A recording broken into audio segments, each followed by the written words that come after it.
नमस्कार, देवभूमि समाचार देख रहे हैं आप और मैं हूं आपके साथ प्रज्ञा मिश्रा। बुलेटिन की शुरुआत करेंगे बड़ी और अहम खबर के साथ। तो सबसे पहले बात कर लेते हैं, मुख्यमंत्री पुष्कर सिंह धामी आज रुड़की पहुंचे, जहां उन्होंने आनंद स्वरूप आर्य सरस्वती विद्या मंदिर शिशु वाटिका के नवनिर्मित भवन का उद्घाटन किया। आपको बता दें, इस अवसर पर उन्होंने विद्यालय परिसर का अवलोकन किया और विद्यार्थियों, शिक्षकों और अभिभावकों से संवाद भी किया। इसके बाद मुख्यमंत्री ने विद्या भारती अखिल भारतीय शिक्षा संस्थान द्वारा आयोजित प्रतिभा सम्मान समारोह का शुभारंभ किया। कार्यक्रम में विभिन्न क्षेत्रों में उत्कृष्ट प्रदर्शन करने वाले विद्यार्थियों को भी सम्मानित किया गया। आपको बता दें, इस दौरान मुख्यमंत्री ने अपने संबोधन में कहा कि शिक्षा केवल ज्ञान का माध्यम नहीं, बल्कि संस्कार, चरित्र निर्माण और राष्ट्र निर्माण का आधार है। उन्होंने विद्यार्थियों को कड़ी मेहनत, अनुशासन और उच्च लक्ष्य निर्धारित करने के लिए प्रेरित किया। इसके साथ ही शिक्षकों की भूमिका को राष्ट्र के भविष्य निर्माण में महत्वपूर्ण बताया।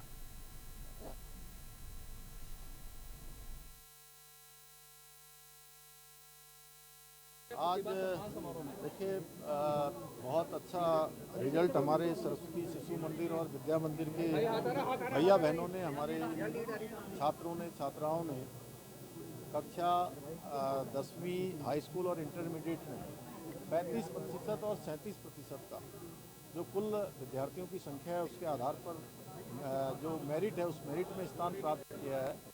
मैं उन सभी को बधाई देता हूं और हमारे विद्या मंदिर और शिशु मंदिरों से पढ़कर बच्चे ज्ञानवान बन रहे हैं, चरित्रवान बन रहे हैं, संस्कारवान बन रहे हैं, विद्यावान बन रहे हैं, हर क्षेत्रों में जा रहे हैं। मैं उन सभी को बहुत बधाई देता हूं और शिक्षा हमारी सभी बच्चों के लिए पहली प्राथमिकता है, सर्वोच्च प्राथमिकता है कि बच्चों को अच्छी शिक्षा मिलनी चाहिए, अच्छे संस्कार मिलने चाहिए। उसको लेकर राज्य सरकार के स्तर पर भी काम किए जा रहे हैं। नई शिक्षा नीति लागू करने वाला राज्य उत्तराखंड पहला राज्य है। हम मॉडल क्लासेज की स्थापना भी कर रहे हैं, स्मार्ट क्लासेज बना रहे हैं। उच्च शिक्षा में भी बहुत सारे काम कर रहे हैं। बच्चों को 10वीं और 12वीं में उनको छात्रवृत्ति भी प्रदान कर रहे हैं। भारत भ्रमण पर टॉपर्स को ले जाने का भी हमने प्रावधान किया है। हमारा प्रयास है कि शिक्षा के क्षेत्र में हमारे सभी बच्चे होने जा रही है सर। कांवड़ यात्रा के लिए पूरी तैयारियां कर ली हैं। मैंने स्वयं समीक्षा बैठक भी की है और सभी शिव भक्त कांवड़ियों का हम स्वागत करेंगे। हमारे राज्य में जो हरिद्वार है, ऋषिकेश है, ये पूरे देश भर के शिव भक्तों का एक केंद्र बनता है, तो उनको कोई असुविधा न हो सब प्रकार से। और मैं सबसे ये भी कहूँगा, साथ में जो यात्रा के नियम हैं उन नियमों का भी पालन करें, अपनी भी सुरक्षा करें, सभी को जो है हर प्रकार से सुविधा हो, किसी को कोई असुविधा भी नहीं हो। देखिए, चूँकि ये क्षणिक है और जो लोग इस प्रकार का कृत्य कर रहे हैं, मैं समझता हूँ कि हमारे आने वाले जो बच्चे हैं, छोटे बच्चे भी हैं, जिनको आज वैसे तो बहुत लोग जेन जी कहते हैं, लेकिन मैं उनको इंजी कहता हूँ, इंडियन जनरेशन, वो बच्चे भी भली बात ही समझ रहे हैं कि हमारे यहाँ पर हिंसा, अपराध, इस प्रकार की जो अव्यवस्था, इसका कोई स्थान नहीं है, क्योंकि हम संस्कारवान देश के लोग हैं और हम तो पूरी दुनिया को अपना परिवार मानते हैं। कहते हैं कि अयम निजम परोवेति गणना लघु चेतसाम उदार चरित्रा नाम वसुधैव तो कुटुंबकम। इस प्रकार की भावना हमारे यहाँ का संस्कार और हमारी संस्कृति रही है, तो मैं समझता हूँ कि ये क्षणिक है, आगे जो है। अब रुक कर लेते हैं अगली खबर की। हरिद्वार में नई वाहन पंजीकरण सीरीज UK08 BM शुरू होते ही VIP और फैंसी नंबरों को लेकर लोगों में जबरदस्त उत्साह देखने को मिल रहा है। आपको बता दें, परिवहन विभाग की ऑनलाइन ई नीलामी में पसंदीदा नंबर हासिल करने के लिए लोगों ने जमकर बोली लगाई है। सबसे ज्यादा चर्चा UK08 BM 0009 नंबर की रही, जो 5,40,000 रुपए में नीलाम हुआ है। ARTO प्रशासन हरिद्वार निखिल शर्मा ने बताया कि ऑनलाइन ई नीलामी प्रक्रिया पूरी तरह पारदर्शी है। उन्होंने कहा कि फैंसी नंबरों से मिलने वाला राजस्व सरकार की आय का एक महत्वपूर्ण माध्यम भी है।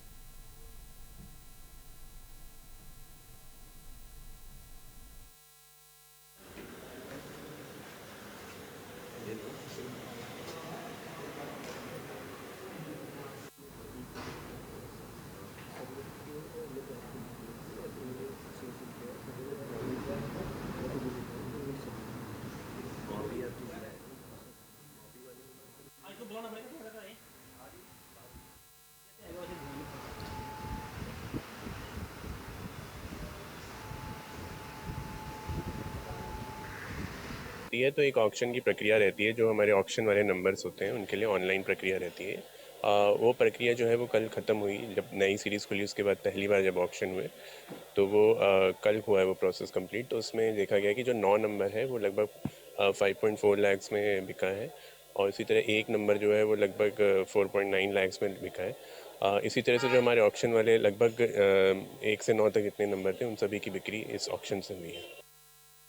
अब रुक कर लेते हैं अगली खबर की। पिथौरागढ़ में स्वास्थ्य सेवाओं को लेकर जिला अधिकारी आशीष कुमार भटगाई ने समीक्षा बैठक की है। कैंप कार्यालय में आयोजित बैठक में जिले में चल रही स्वास्थ्य योजनाओं, कार्यक्रमों और विभागीय कार्यों की विस्तार से समीक्षा की गई। आपको बता दें, इस दौरान जिलाधिकारी ने अधिकारियों को स्वास्थ्य सेवाओं को अधिक प्रभावी, सुलभ और गुणवत्तापूर्ण बनाने के निर्देश भी दिए। उन्होंने साफ कहा कि जन स्वास्थ्य से जुड़े मामलों में किसी भी तरह की लापरवाही जो है वो बर्दाश्त नहीं की जाएगी। बैठक में लिंगानुपात सुधार को लेकर सभी संबंधित विभागों को आपसी समन्वय से कार्य योजना तैयार करने के निर्देश दिए गए। वहीं संस्थागत प्रसव बढ़ाने के लिए आशा कार्यकर्ताओं, एएनएम और स्वास्थ्य कर्मियों को विशेष प्रयास करने को कहा गया है। आपको बता दें, नियमित टीकाकरण अभियान की समीक्षा करते हुए डीएम ने निर्देश दिए कि कोई भी जच्चा या गर्भवती महिला टीकाकरण से वंचित ना रहे। साथ ही टीबी मुक्त भारत अभियान को मिशन मोड में लाने के लिए और मरीजों की समय पर पहचान, जांच और उपचार सुनिश्चित करने के भी निर्देश दिए गए।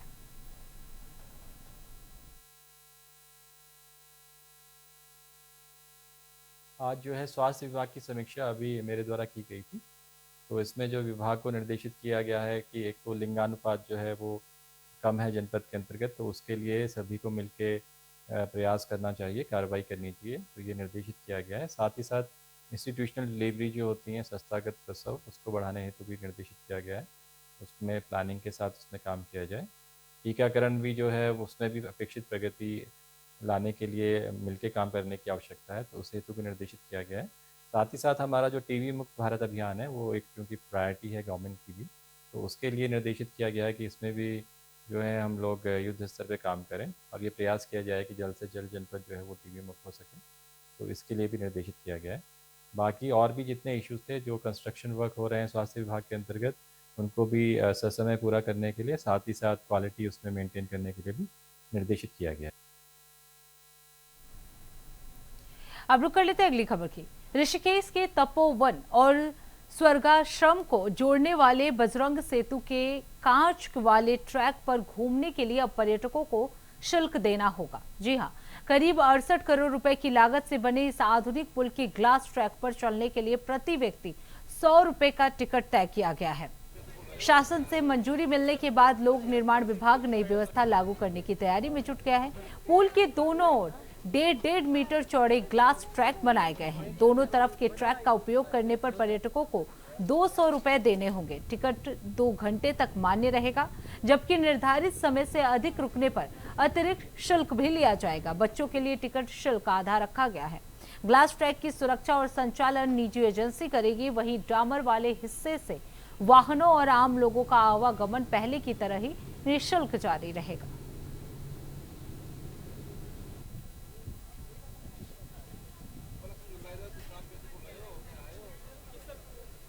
बजरंग सेतु जो है लक्ष्मण झूला के बगल में बनाया गया है, वो काम कंप्लीट हो गया, उस पर पैदल आवाजाही भी चालू कर दी गई है। उसके किनारे हम लोगों ने ग्लास डेक लगाया हुआ था, नया कॉन्सेप्ट था, उसको हम लोगों ने बनाया था। तो उसमें सुझाव आया कि अगर इसमें हम सिलेक्टिव टूरिस्ट को कुछ टिकट लगा के उसमें जाने दें तो उसका मेंटेनेंस भी रहेगा, लोग भी थोड़ा सा सिंसियरली करेंगे, क्योंकि दुनिया में कहीं पर भी अगर इस तरह का काम किया गया है तो वो टूरिस्ट अट्रैक्शन की तरह काम करता है और लोग थोड़े से लोगों को रेस्ट्रिक्ट रखा जाता है, जिससे कि उसमें रिस्क नहीं हो और उसके मेंटेनेंस वगैरह में दिक्कत नहीं आए। तो उसी को देखते हुए शासन ने यह निर्णय लिया था कि उस पर हम एक एसओपी बना के हम लोगों ने डिपार्टमेंट को दिया है और ये बोला है कि इसको बिड करके एक टीम लगाएं, कोई उसमें कोई नॉमिनल टिकट रखा जाए और उसको उसी पैसे से, जो पैसा आएगा उसी से उसका मेंटेनेंस और बाकी जो फैसिलिटीज़ वहाँ पर अरेंज करनी है, जो गार्ड लगाने हैं, कैमरे लगाने हैं, बाकी सारी चीज़ें वो करें। पुल चालू है, पुल में कोई दिक्कत नहीं है। उसके लिए जो भी काम करना था वो ऑलरेडी किया जा चुका है। पुल पे लोगों की आवाजाही चल रही है। 1-2 सेफ्टी कंसर्न्स थे बाहर की तरफ, जो ग्लास डेक की तरफ है, वो डायरेक्शन दिया गया है कि उसको इमीडिएटली पूरा कर लें, जिससे कि फ्यूचर में जब हम लोग ग्लास डेक चालू करें तो भी कोई दिक्कत नहीं आए। अब रुक कर लेते हैं अगली खबर की। बागेश्वर के जीआईसी भटखोला में प्रधानाचार्य दयानंद टम्टा की 18 जुलाई को हुई हत्या के एक सप्ताह बाद भी स्कूल का माहौल सामान्य नहीं हो सका। छात्र छात्राओं में अब भी भय का वातावरण बना हुआ है, जिससे उनकी उपस्थिति में लगातार गिरावट दर्ज की जा रही है। आपको बता दें, पढ़ाई भी उनकी प्रभावित हो रही है, क्योंकि दिवंगत प्रधानाचार्य इंटर कक्षाओं को गणित पढ़ाते थे। उनके स्थान पर अभी तक किसी प्रभारी प्रधानाचार्य की नियुक्ति नहीं होने से प्रशासनिक कार्य भी बाधित हुए हैं। वहीं टीसी, प्रमाण पत्र और अन्य आवश्यक दस्तावेज लेने में भी परेशानी हो रही है। आपको बता दें, विद्यालय परिवार का कहना है कि जल्द स्थायी व्यवस्था नहीं होने पर शैक्षणिक और प्रशासनिक संकट गहराता हुआ नजर आ रहा है। वहीं शिक्षकों, अभिभावकों और छात्रों ने शिक्षा विभाग से तत्काल हस्तक्षेप कर प्रभारी प्रधानाचार्य की नियुक्ति, सुरक्षा व्यवस्था मजबूत करने और स्कूल का सामान्य शैक्षणिक माहौल बहाल करने की मांग की है।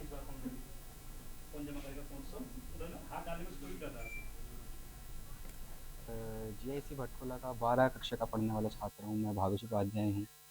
जब हमें सुबह जब मैं विद्यालय पहुँचा, मुझे पता चला कि यह सब इतना बड़ा हो चुका है, तो काफ़ी शौक का विषय था। सच बताऊँ तो भरोसा भी नहीं हुआ सुन के पहली बार में कि ऐसा कुछ हो भी सकता है हमारे साथ। फिर जैसे जैसे पता चला कि असल में हो चुका है, तो कुछ भी समझ नहीं आ रहा था उस समय कि जो डीएन सर, जो हमारे प्रधानाचार्य कल तक हमें ऐसी बातें बताते थे, जो हमें मैथ्स पढ़ाते थे, जो हमें कल ही पढ़ा के गए थे, वो आज के बाद कभी अब नहीं आ पाएंगे। डीएन सर काफ़ी अच्छे इंसान थे। उन्होंने काफ़ी चीज़ें सिखाई हमें। एज ए टीचर भी नहीं, एज ए कह सकते हैं कि गुरु। बहुत कुछ सिखाया उन्होंने हमें, ज़िंदगी के बारे में भी, साथ ही साथ पढ़ाई के बारे में भी। जब से सर की ये सब हत्या हुई है, हमें बहुत डर चुके हैं हम सारे। स्कूल में एक दहशत का माहौल रहता है, ना ही बच्चों का स्कूल आने का मन करता है, ना ही कोई टीचर्स का मन लग रहा है पढ़ाई में।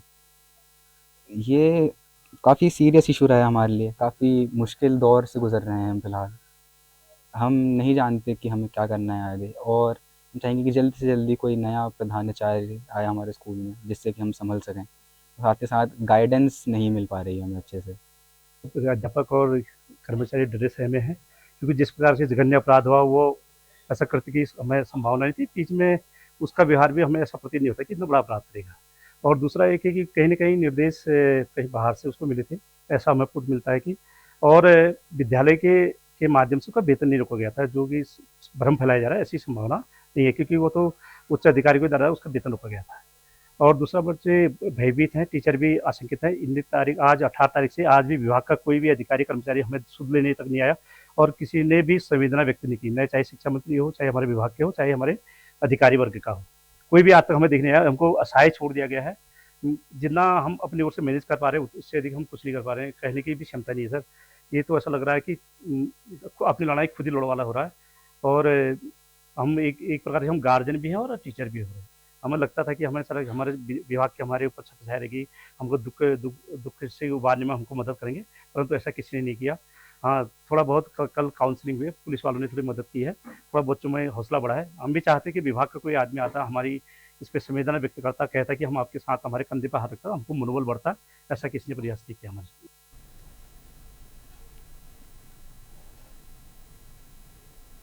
अब रुक कर लेते हैं अगली खबर की। चमोली जिले में लगातार हो रही भारी बारिश के चलते जिला प्रशासन अलर्ट मोड पर है।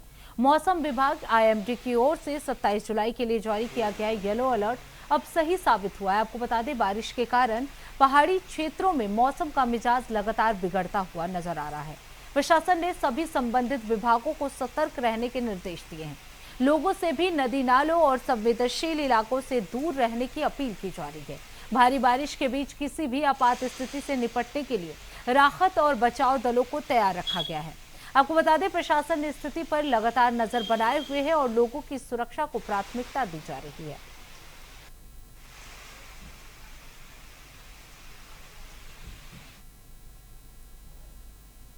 अब रुक कर लेते हैं अगली खबर की। सोमेश्वर के बिलोरी गांव में गुलदार के आतंक से ग्रामीण दहशत में है। आपको बता दें, ग्रामीणों के अनुसार पिछले 1 महीने में गुलदार ने करीब 10 मवेशियों को अपना शिकार बना लिया है। बताया जा रहा है कि गुलदार दिन दहाड़े गांव के रिखेड़ा क्षेत्र में घरों के आंगन तक पहुंच रहा है और आंगनबाड़ी केंद्र और राजकीय प्राथमिक विद्यालय के आसपास भी दिखाई दे रहा है।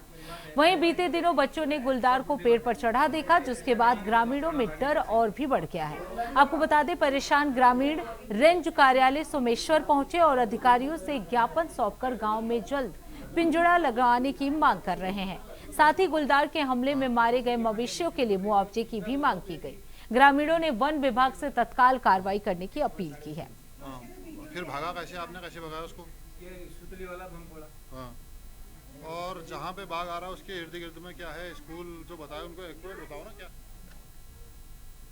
अब रुक कर लेते हैं अगली खबर की। रामनगर क्षेत्र में 16 वर्षीय छात्रा को कथित रूप से कार में जबरन बैठाकर सुनसान जगह ले जाने और उसके साथ गलत कार्य किए जाने का मामला सामने आया है। आपको बता दें, पीड़िता की मां की तहरीर पर पुलिस ने आरोपी के खिलाफ मुकदमा दर्ज कर जांच शुरू कर दी है। आरोप है कि आरोपी ने सोशल मीडिया के जरिए छात्रा से संपर्क किया और बाद में उसका पीछा करने लगा। पुलिस के अनुसार आरोपी की तलाश जारी है और जल्द ही गिरफ्तारी का दावा भी किया जा रहा है। वहीं बीजेपी नगर अध्यक्ष भूपेंद्र सिंह खाती ने मामले को लव जिहाद से जोड़ते हुए निष्पक्ष जांच और सख्त कार्रवाई की मांग उठाई है। इस पर पुलिस का कहना है कि मामले में सभी पहलुओं की जांच की जा रही है। में एक लव जिहाद का मामला संज्ञान में आया है। विश्व हिंदू परिषद बजरंग दल के कुछ कार्यकर्ता उस बालिका को, जो कि 15-16 साल की बताई जा रही है, उसको यहाँ पे लाए हैं। उस बालिका के द्वारा बताया गया कि उसके साथ कुछ गलत हुआ है और कुछ दिनों से गलत हुआ है।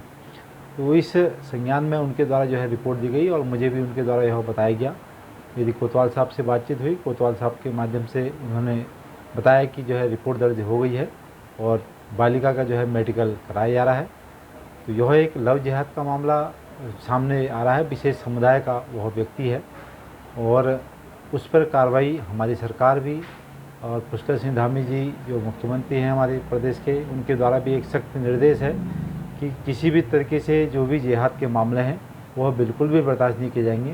तो उसी कड़ी में हमारे द्वारा भी कोतवाल साहब को यह कहा गया कि इस पर जो है कार्रवाई होनी चाहिए। पौड़ी गढ़वाल में एसएसपी सर्वेश पंवार ने कोतवाली लक्ष्मण झूला में मासिक अपराध गोष्ठी आयोजित कर जिले की कानून व्यवस्था की समीक्षा की।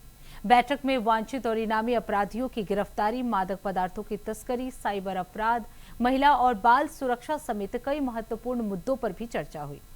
एसएसपी ने ऑपरेशन स्माइल, नशे के खिलाफ अभियान और जन जागरूकता कार्यक्रमों को प्रभावी बनाने के निर्देश भी दिए। सभी थाना प्रभारियों को मुख्यालय के दिशा निर्देशों का पालन करते हुए अपराध नियंत्रण पर फोकस करने को कहा गया। वहीं आपको बता दें, नीलकंठ श्रावण कांवड़ मेला 2026 को लेकर विशेष सतर्कता बरतने के निर्देश भी दिए गए।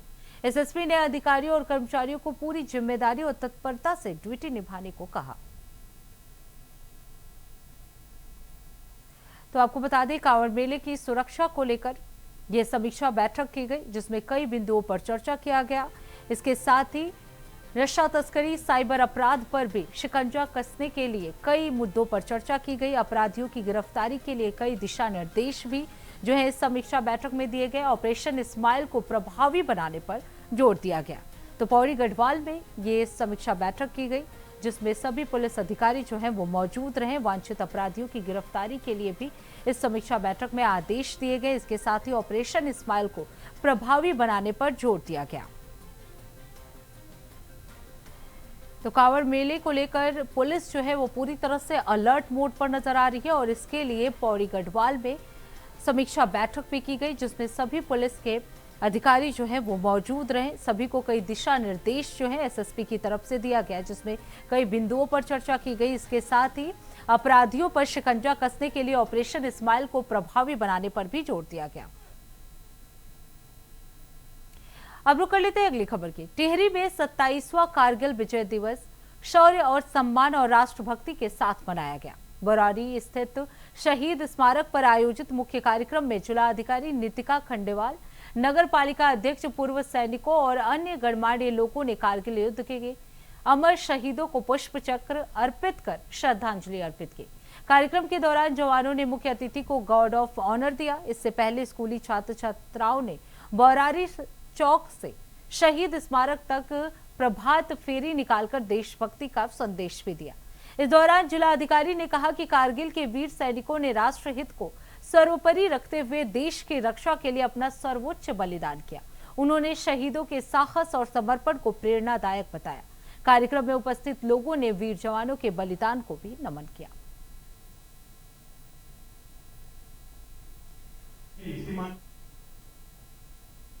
तो आपको बता दें, छात्रों ने देशभक्ति की प्रभात फेरी भी निकाली। इस दौरान डीएम ने शहीदों के साहस को सराहा। उन्होंने कहा कि देश उनके लिए सर्वोपरि था और इस दौरान छात्र छात्राओं को सम्मानित भी किया गया। उन्होंने जो प्रदर्शन किया, उन्होंने जो अपनी प्रभात फेरी निकाली, उसके लिए भी उन्हें सराहना जो है डीएम की तरफ से दिया गया। इसी के साथ देवभूमि समाचार में बस इतना ही। देश दुनिया की तमाम बड़ी खबरों के लिए देखते रहिए इंडिया वॉइस। तब तक के लिए नमस्कार।